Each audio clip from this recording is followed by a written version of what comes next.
Bonjour les amis, aujourd'hui j'ai le grand plaisir de vous présenter Clara. Elle est jeune, elle est jolie, elle a du talent et une très belle histoire à vous raconter.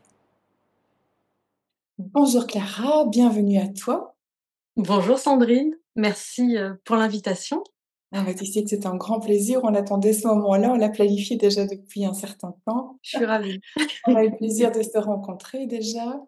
Il y a déjà plein de couleurs autour de toi, ce qui donne déjà une petite idée de ton univers. Tout à fait. J'aime la Mhm. couleur. J'aime la couleur. C'est un amour que l'on a toutes les deux, ça, hein, d'aimer la couleur. Alors, je vais te proposer, comme tu le sais, avec le thème Elles ont osé, de nous raconter ton parcours, euh, celle que tu étais avant d'être celle que tu es aujourd'hui, même si tu es encore toute jeune et que tu as encore toute la vie devant toi. Il y a déjà un beau parcours et je te propose de commencer par le début, peut-être ta famille, le cadre dans lequel tu es née. Voilà, je te laisse la parole. Eh bien, j'ai eu la chance, de naître au sein d'une famille d'artistes.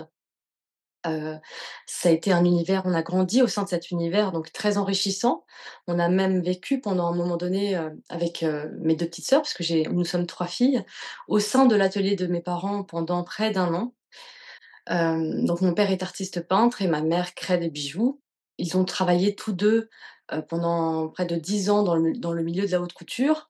Donc j'ai vu, les collections se créer quand j'étais petite. On était entourés de sculptures mobiles, de peintures, de petites mains à l'atelier qui travaillaient avec les strass. Et je me souviens m'amuser avec mes sœurs de prendre de la pâte à modeler et d'enfoncer des perles, des strass. J'aimais déjà les couleurs et j'aimais déjà tout ce qui brille. J'ai toujours aimé tout ce qui brille depuis que je suis petite, et c'est ma mère qui me l'a rapporté et qui me disait que je ramassais absolument tout ce que je voyais, que ce soit un papier de bonbon ou un petit caillou pas comme les autres. Enfin voilà, c'était mon univers de petite fille. Et donc j'ai grandi dans cette famille-là. C'est pas pour autant que tout de suite, je ne savais pas pourquoi j'étais là et pourquoi, qu'est-ce que j'avais à apporter aux autres et au monde. J'ai mis du temps avant de me trouver en tant que personne et c'était pas du tout une évidence pour moi.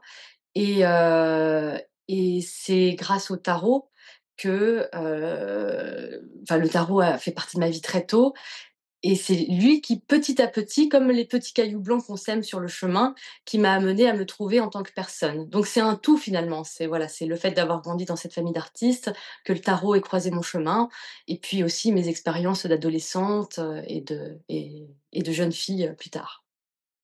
J'aimerais savoir si tes sœurs, par exemple, ont eu un parcours identique au tien ou pas du tout? Ce qui est amusant, c'est que oui, mes sœurs, on est toutes les 3 dans le milieu de l'art.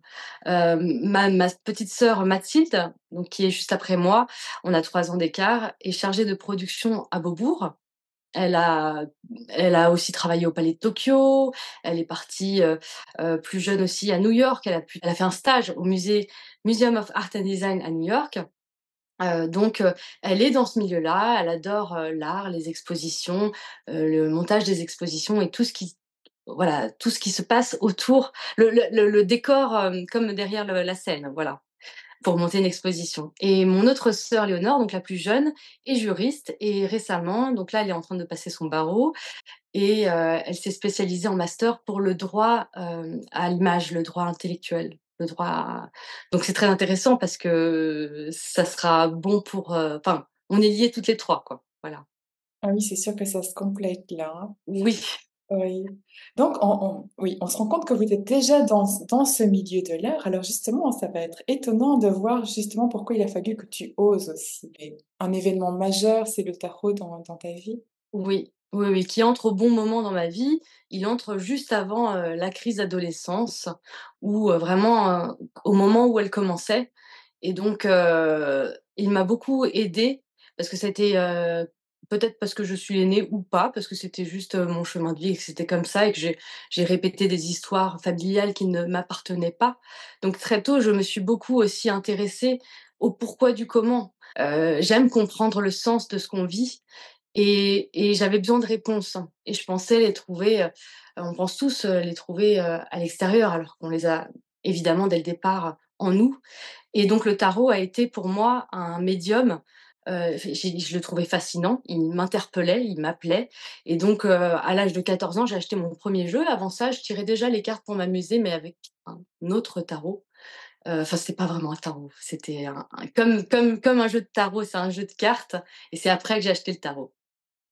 Et j'aimerais savoir alors, par exemple, quand tu parles de ces expériences de vie qui ne t'appartenaient pas, sans Mmh. entrer dans l'histoire en elle-même qui t'appartient, mais c'était quelque chose qui t'empêchait d'avancer? C'était quelque chose que tu avais besoin de guérir? Ah oui, oui, oui, complètement. C'était quelque chose de lourd, de un fardeau émotionnel que je ne comprenais pas.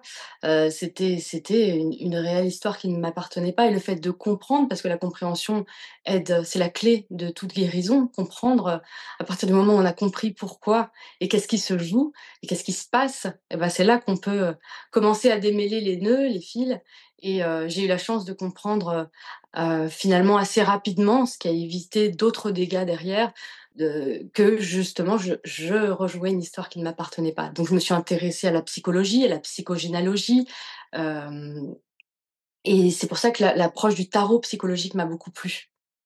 C'est le tarot qui a été, un élément guérisseur pour toi? Ou bien c'est autre chose? Pas tout de suite le tarot m'accompagnait comme un ami. C'est le fait de comprendre, ce qui se jouait dans ma vie d'adolescence, de répéter, bah, l'histoire de ma grand-mère, voilà, en grosso modo. Quand mes parents s'en sont aperçus et m'ont expliqué ce qui se passait, j'ai compris que c'était une histoire qui ne m'appartenait pas, donc ça a été un immense soulagement et c'est ce qui m'a permis d'aller de l'avant. Et par la suite, de m'intéresser à l'humain, à la psychologie, aux histoires de chacun et le tarot étant toujours présent dans ma vie, je me suis dit: «Ah, j'aimerais l'étudier en profondeur, cette fois-ci vraiment, me former au tarot de Marseille» et donc c'est comme ça que j'ai rencontré ma professeure, de tarot, qui a une école à Lyon et elle proposait divers modules dont la psychologie, l'analyse des rêves, le tarot psychologique et le tarot divinatoire et j'ai choisi donc le module du tarot psychologique. Donc tu Voilà, t'es formée à ça, c'est ça. d'abord pour toi-même et après, tu en as fait d'autres choses. Exactement, oui et c'était très intéressant parce que je n'avais pas la vision globale, je ne savais pas ce qui m'attendait derrière, comme toujours, hein. J'étais dans cet instant présent et je suivais mon chemin, et c'est très intéressant de voir dans le rétroviseur ce qui s'est joué à ce moment-là. C'est-à-dire que quelque part, c'était comme un apprentissage, théorique et derrière, il y a eu, l'apprentissage, pratique en les réalisant, comme les 2 faces d'une même monnaie, d'une même pièce. Tu ne t'y attendais pas quoi, c'était pas préconçu, mais c'est ce qui s'est Non, non, non, c'était pas du tout prévu, c'était pas du tout planifié et en plus, par la même occasion, c'est ce qui m'a apporté mon identité personnelle parce que je ne savais pas qui j'étais et pourquoi j'étais là. Je m'étais même dit peut-être que je souhaitais devenir praticienne en relation d'aide parce qu'encore une fois, j'aime beaucoup l'humain. On a des parents qui font des choses exceptionnelles, parce que ma mère fait des bijoux incroyables, elle adore les pierres, les pierres semi-précieuses, enfin, c'est pas anodin que j'aime aussi, toutes ces belles matières et mon père peint des peintures, en grand format qui sont sublimes, qui racontent beaucoup d'histoires aussi. Il y a toute cette couleur, tout ce codage, il m'a transmis l'amour des symboles lui aussi et c'est amusant parce que finalement, je me suis trouvée en alliant les 2 passions de mes parents, la peinture et le bijou et en rendant hommage à ce jeu que j'aime tant qui est le tarot de Marseille et en les élevant au rang d'œuvre d'art et c'est vrai, ça a été vraiment comme un flash. Tout d'un coup, je me disais: «Mais c'est ça que je veux faire et c'est ça qui je suis» et il y a eu vraiment un déclic, un soulagement, comme une illumination. Je me suis dit: «Mais voilà, voilà pourquoi qui je suis et pourquoi je suis là» d'accord, et quel après s'en est suivi 2 ans de réalisation, de projets. 2 ans de réalisation de projet, oui, tu veux parler des projets artistiques là, sans doute? Voilà, voilà, des 22 arcanes majeures. Ah ben, on va te laisser nous expliquer en quoi ça consiste alors. Oui. Alors c'était, donc, les 22 arcanes majeures en grand, en œuvre d'art, tapissées de pierres semi-précieuses, de perles fantaisie, de tissus, je les ai ornées de plein de belles matières pour les rendre vivantes, lumineuses et vibrantes. J'avais envie de transmettre mon regard sur les cartes, de les montrer comment je les voyais aux autres. Et donc c'est marrant parce que c'est une technique, qui m'est propre et du coup qui allie à la fois la peinture et le bijou et ça donne des compositions grandeur, presque nature, vivantes puisqu'on a ces matières et il y a ces jeux de lumière avec la lumière. En fonction de la lumière, elles vivent différemment donc le jour, on les percevra d'une certaine manière et puis le soir, d'une autre manière et c'est ce que j'aime aussi et il y a une vraie présence. Du coup, c'est comme si tout d'un coup ces personnages étaient habillés et brillaient de mille feux et c'est ce qui m'a vraiment beaucoup plu, c'était les voir de prendre vie. Alors là, Voilà. je vais te révéler quelque chose que je ne t'ai pas encore dit. Ah. Mais la première fois que j'ai vu une de tes œuvres, donc en vrai, hein, j'étais devant, eh bien, je me suis arrêtée, j'étais un peu soufflée, mais je ne savais pas si j'aimais ou si je n'aimais pas. Je ne pouvais pas, je ne savais pas. J'étais juste, comment dire, bluffée, étonnée, j'avais pas de mots en fait. Je ne pouvais pas exprimer par des mots ce que je ressentais et je suis passée, repassée, je suis revenue voir et c'est comme s'il avait fallu, pendant un temps que j'apprivoise. Je comprends. Et à la deuxième exposition que j'ai vue, alors là, j'étais complètement, comblée, c'était merveilleux et depuis, bah, oui, je trouve que ton art est vraiment grandiose. Voilà. Merci, un grand merci pour tes mots Sandrine, ça me touche, beaucoup. Je suis hyper contente que d'avoir ces retours, parce que c'est le plus beau cadeau qu'on puisse, offrir à un artiste. Parce que c'est quand tu me dis ça, c'est que tu m'as vue quelque part. Tu as compris ce que je souhaitais transmettre et ça, c'est le plus beau cadeau qu'on puisse apporter à une artiste ou à un artiste. Donc je te remercie. Oui, bah, c'était je te dis, il fallait apprivoiser ton travail, entrer un peu dedans, dans le thème, essayer de comprendre, mais surtout c'est vrai ce que tu dis, hein, cette lumière, cet éclat qu'il y a là-dedans, c'est magnifique, quoi. Magnifique. Mmh. Puis j'ai eu l'occasion de voir un de tes tableaux chez quelqu'un avec le mur derrière peint dans les mêmes tons. J'ai trouvé ça, mais beau! Je me dis: «Ouais, quelque Ah chose». oui et puis ça, Elle a c'était pas fait exprès, ça, c'était une vraie c'était surprise. vraiment beau, oui. Quand ce Merci. mur a été peint après ou avant l'œuvre? Ah, il était déjà là?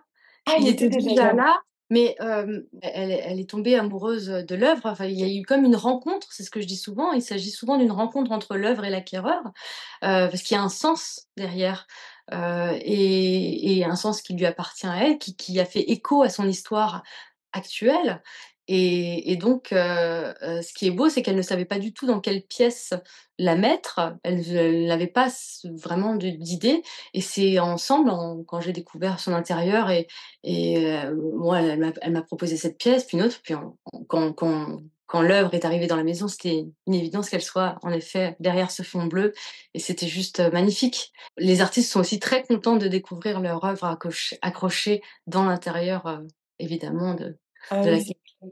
Moi, quand j'ai vu la photo, je me suis dit: «Ce mur, il était fait pour cette peinture ou la peinture était faite pour ce mur», peu un peu, mais en tout cas, ça matchait très bien les 2, quoi. Merci, je te remercie. Alors, tu as travaillé sur les arcanes majeures, tu as travaillé avec les perles, mais Oui. tu peux pas arrêter là. Non.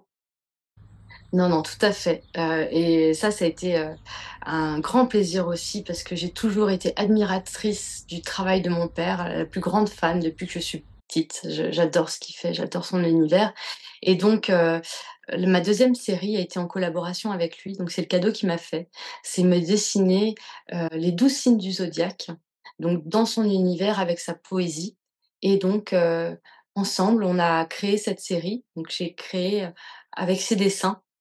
Entièrement perlé du coup. Donc c'est notre première collaboration ensemble, donc ça a été les 12 signes du zodiaque et puis en fait c'est infini, c'est ça qui est magique. C'est qu'on peut aller explorer plein de thématiques, plein d'autres univers. Ça peut être aussi des commandes personnelles en fonction de si par exemple tu as un symbole qui te tient à cœur, tu m'en fais part, on voit ensemble qu'est-ce que tu verrais dans l'œuvre et moi après je viens la sublimer ou y apporter en tout cas, mes couleurs ou tes couleurs aussi, puisque tu peux me donner des codes couleurs.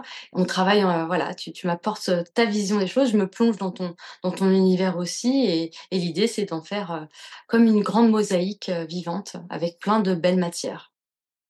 Parce que c'est un Oui, peu comme une mosaïque finalement. C'est une sorte de c'est entre la broderie, la mosaïque, c'est inspiré de plein de différentes techniques. oui, le mot vivant revient souvent, hein. C'est vrai. Ouais, c'est vrai et j'ai vu aussi que tu avais fait on va pas dire des reproductions, parce que c'est pas du tout ça, mais des interprétations de tableaux de grands maîtres. Oui, tout à fait. Donc Klimt et ça je remercierais, aussi un homme qui est magnétiseur. Donc j'aime bien parce que je suis très heureuse de voir que, c'est pas anodin, les gens que je rencontre aussi, des chanteurs, des magnétiseurs, des hypnotiseurs, des médiums. C'est un tel plaisir et c'est un vrai honneur aussi et donc il aime beaucoup Klimt et c'est un peintre que j'admire énormément et que j'aime énormément aussi. C'est le peintre de la lumière, moi qui aime tant la lumière, voilà, pour moi, c'est Klimt, on peut pas faire mieux à ce niveau-là et donc il m'a demandé s'il était possible que je reprenne le baiser de Klimt et ce que j'ai fait et voilà, donc grâce à lui, cette œuvre existe et ça me donne envie d'aller explorer, aussi d'autres artistes, je pensais notamment à Mucha. J'avais créé pour une amie, une femme dans le style de Mucha. Et si on en revient à notre thème, alors, elles ont osé. On se pose la question un petit peu, on se dit, bon, bah, toi, finalement, tu es né dans cet univers. Alors, en quoi a-t-il fallu que ce soit une démarche et que tu...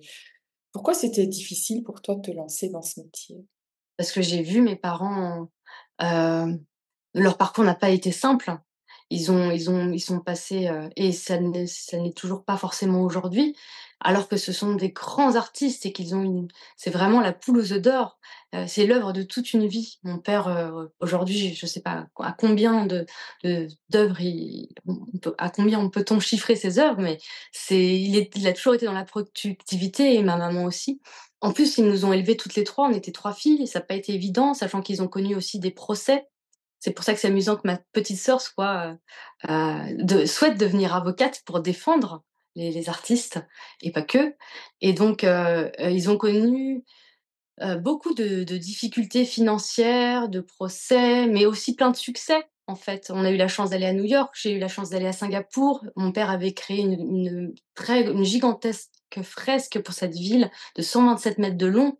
Donc j'ai vu les hauts, j'ai vu les bas et je sais que c'est pas une vie qui est forcément, facile parce que, c'est le ch on ne sait pas où on va et à quoi s'attendre. On peut pas prévoir combien d'œuvres on va vendre, on peut pas c'est vraiment la vie d'artiste, c'est être aussi entrepreneur, c'est porter presque toutes les casquettes et c'est pas évident et au début, je m'étais dit: «Mais jamais je ne serai artiste!»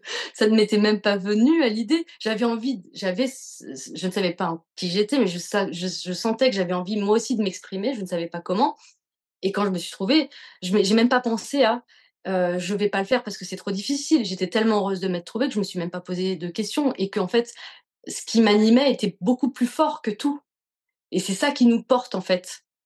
Tant qu'on le vit pas, si on n'a pas ça, c'est très difficile comme pour tout. Il faut avoir ce feu intérieur, cette passion qui nous porte et y croire et aller de l'avant. C'est ça qui nous permet d'oser. Mmh. Donc on entend que tu es auto-entrepreneur aussi, donc il y a quand même une partie gestion administrative Oui, que je ne et connaissais pas comment on du tout. fait ça avec quand on est artiste? On dit toujours que les artistes, ils ont un petit peu la tête dans les nuages. C'est vrai je l'avais. Moi qui suis un peu hypersensible, j'ai parfois la tête dans les nuages et c'est vrai que c'est tant qu'on ne il faut le vivre pour apprendre et donc moi j'ai fait beaucoup d'erreurs de débutant en créant mon statut artiste-auteur, parce que je m'étais mal renseignée, parce que ça me faisait peur aussi, parce que, bah, mine de rien, bah, je comprenais pas le fonctionnement, j'avais l'impression que c'était très compliqué parce que c'était aussi mes croyances limitantes et puis ce que j'avais vécu dans mon enfance, qui me tendait à penser que, ah bah, URSAF égale problème, enfin plein de choses que finalement on a tous beaucoup et donc ça a été, 2 années, difficiles où j'ai vécu beaucoup d'expériences et finalement c'est en allant au-delà de la zone de confort, quand on va au-delà, bah, c'est vrai que tout d'un coup, il se passe plein de belles choses parce qu'on se rend compte qu'on est capable et que, en fait, tout ce qu'on la montagne qu'on s'imaginait n'était en fait, pas grand-chose et que c'est pour ça qu'on apprend aussi beaucoup sur soi-même et en fait, oui, c'est en faisant et en allant au-delà de la peur, à chaque fois qu'on avance et qu'on grandit de ses expériences. D'accord, donc toi aussi tu as des peurs, toi aussi tu dois aller au-delà de tes peurs, Oui, même si tu viens de ce milieu, même si tu étais oui, dans un cocon familial artistique. Mmh. oui. Tu envisages ou pas du tout d'avoir un job sérieux ou bien, tu sais ce qu'on dit, hein, que l'art c'est pas C'est pas un métier.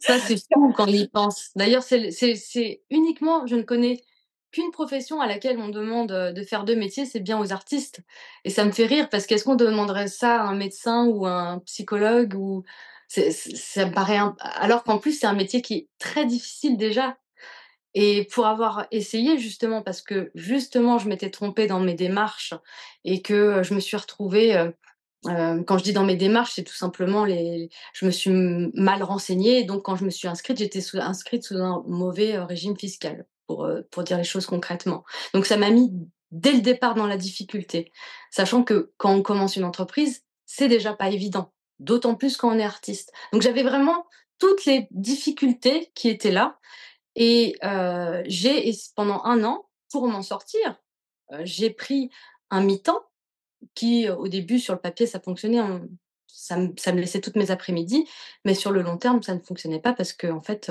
je me suis retrouvée très, très vite épuisée. Il est impossible de faire les 2. Enfin, pour ma part, je n'ai pas réussi à faire les 2.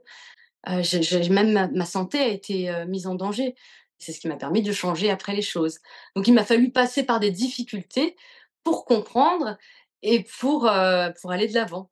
Donc finalement, ce dont j'avais le plus peur, est arrivé et c'est ça qui m'a obligée quelque part à aller comprendre ce qui se jouait, ce qui se passait pour, repartir d'un bon pied. Donc c'est hyper intéressant parce qu'on apprend sur soi-même aussi. Est-ce que pour toi, c'est une vérité le fait que quand on va au-delà d'une peur, qu'on l'a dépassée et bien, en fait, après, elle n'existe plus? Oui, complètement, parce qu'on l'a transcendé et on a pris les rênes, on devient acteur, on ne subit plus. Parce que on a traversé le calque, on se dit: «Oh là là, c'est impossible», on grossit toujours les choses, les traits, et du coup, on s'empêche de faire et c'est ça un peu aussi l'autosabotage. Parce qu'on pense toujours qu'on n'est pas capable de et on en revient à nos fameuses croyances limitantes. Donc finalement, le métier d'auto-entrepreneuriat, ou artiste ou à partir du moment où de toute façon on se choisit soi et on tente de se réaliser, on passe forcément par toutes ces étapes et c'est ça qui est à la fois passionnant, à la fois terrifiant et à la fois hyper stimulant parce que du coup après une fois qu'on a transcendé ça, c'est satisfaction personnelle plus et plus ça va, plus, bah, on est confiant, plus, on brille aussi parce qu'on est juste avec nous-mêmes, on se réaligne, on se réajuste. On monte les marches, en fait. Parfois, bien sûr, on se casse la figure, mais j'ai le sentiment que plus on avance quand même, moins on se casse la figure et plus on monte. Vraiment, ça, j'ai vraiment l'impression de l'observer. La vie est juste aussi quand on va dans le bon sens et quand on se choisit, encore une fois. Mais pas dans un sens, égoïste évidemment, hein, dans un sein égoïste. Voilà. Est-ce que tu as des choses encore actuellement qui te paraissent impossibles? Mmh. Bah, je suis en chemin de réaliser. J'aime moi mon objectif, c'est vivre de mon art. Aujourd'hui, je me suis réalignée avec un statut qui est juste.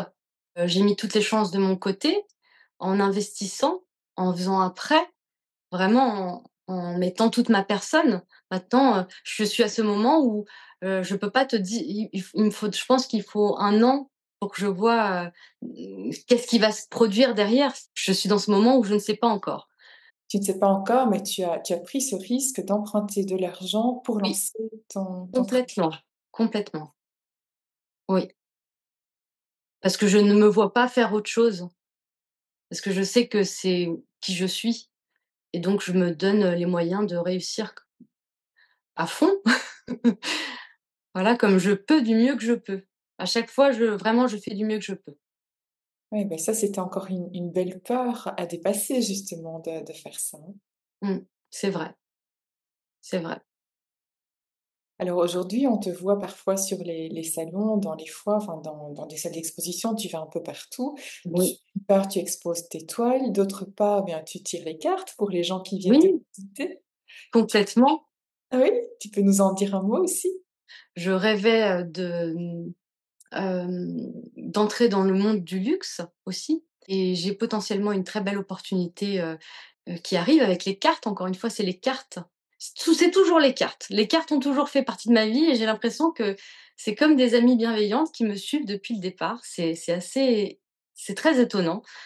Ça fait partie de mon histoire et c'est lié à mon travail puisque c'est grâce aux cartes que je me suis trouvée en tant qu'artiste.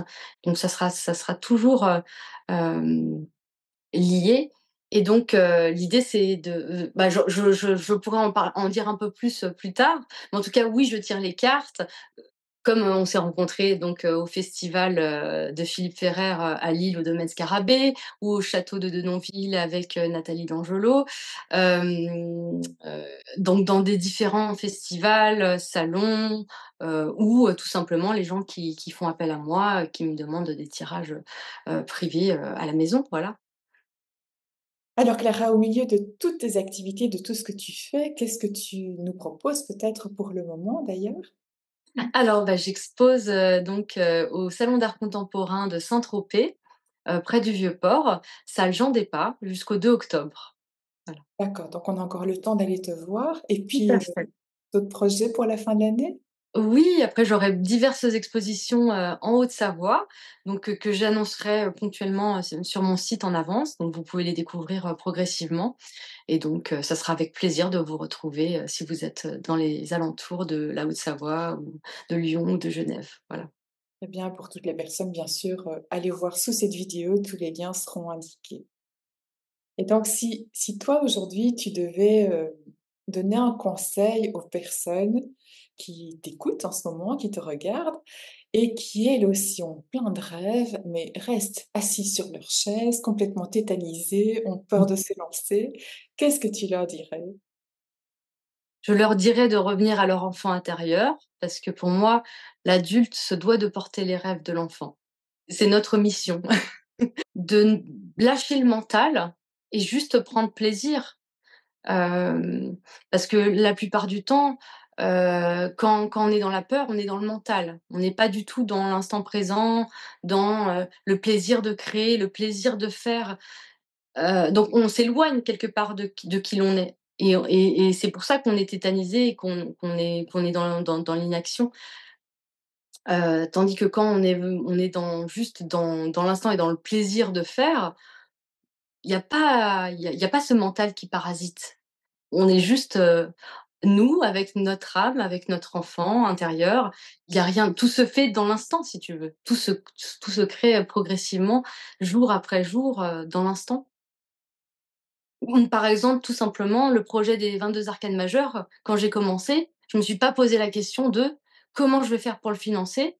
Où je vais pouvoir exposer? Est-ce que ça va bien être reçu par le public?» Mais pas du tout. J'étais tellement heureuse de m'être trouvée que je n'avais qu'une hâte, c'était de m'y être. J'avais à l'époque une paye dérisoire. Je vivais dans un appartement de 40 carrés que je partageais avec mon conjoint. Je n'avais pas d'atelier, je n'avais jamais créé quoi que ce soit. Je ne savais pas, quel encadreur à qui j'allais faire appel. J'ai juste fait, en fait, là, tout de suite, dans l'instant. J'étais animée et en fait, la vie m'a aussi apporté des petits miracles, des aides, des signes. Elle m'a montré le chemin et ça a duré quand même 2 ans et bien sûr que parfois j'ai eu peur, bien sûr que parfois j'ai eu des doutes. Je me souviens de me réveiller en pleine nuit à me dire: «Mais ça va pas la tête?» parce qu'il y avait les œuvres qui étaient déjà au nombre de 10 ou de 11 et j'étais là: «Mais où je vais? Je ne sais même pas si ça va bien être reçu par le public, et si je vais trouver un endroit». C'est pas évident quand on n'est pas connu, je n'étais absolument pas connue du milieu.